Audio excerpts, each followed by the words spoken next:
जापानी लोग भारतीय लोगों को अपने घर क्यों नहीं बुलाते हैं?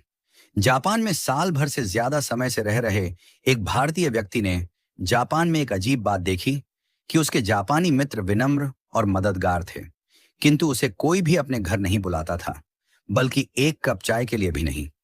हैरान और आहत होकर आखिरकार उसने एक जापानी मित्र से पूछा कि ऐसा क्यों है।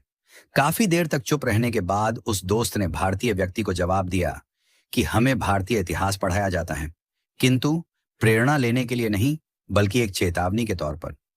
यह सुनकर उस भारतीय व्यक्ति ने हैरान होकर पूछा, क्या चेतावनी?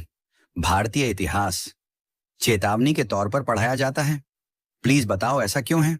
तब जापानी दोस्त ने उससे पूछा कि बताओ कितने अंग्रेजों ने भारत पर राज किया था? तब भारतीय व्यक्ति ने कहा, शायद लगभग 10,000।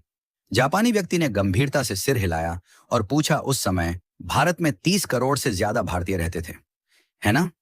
तो फिर तुम्हारे लोगों पर अत्याचार किसने किया? उन्हें कोड़े मारने, यातना देने और गोली मारने के आदेशों का पालन किसने किया था? फिर उसने जोर देकर पूछा कि जब जनरल डायर ने जलियांवाला बाग में गोली चलाने का आदेश दिया, तो ट्रिगर किसने दबाया था? क्या वे अंग्रेज सैनिक थे? नहीं, वे भारतीय थे।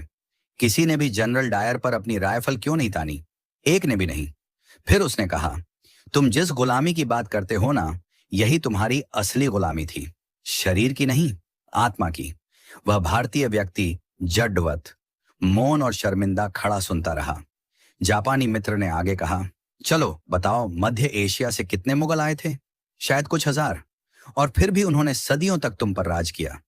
मुगलों ने अपने संख्या बल से भारत में शासन नहीं किया, बल्कि तुम्हारे अपने लोगों ने सिर झुकाकर मुगलों को सलाम किया, अपने लोगों से द्रोह किया और मुगलों की वफादारी की, या तो जिंदा रहने के लिए या फिर चांदी के सिक्कों के लिए।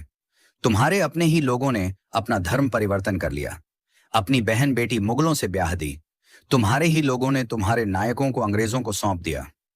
बताओ, चंद्रशेखर आजाद के साथ विश्वासघात किसने किया था? वे अल्फ्रेड पार्क में छुपे हैं।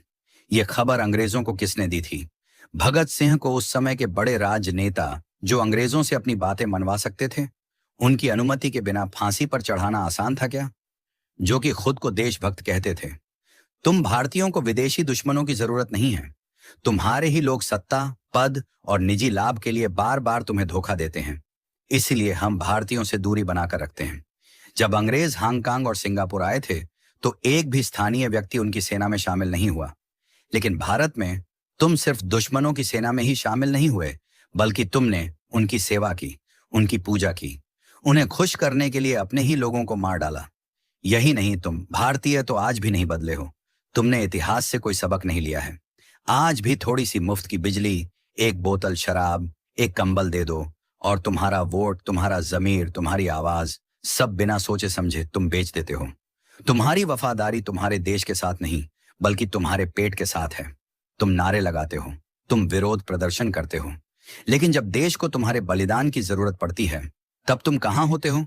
तुम्हारी पहली वफादारी अभी भी अपने घर, परिवार, पत्नी, बच्चों और धन संपत्ति के प्रति है।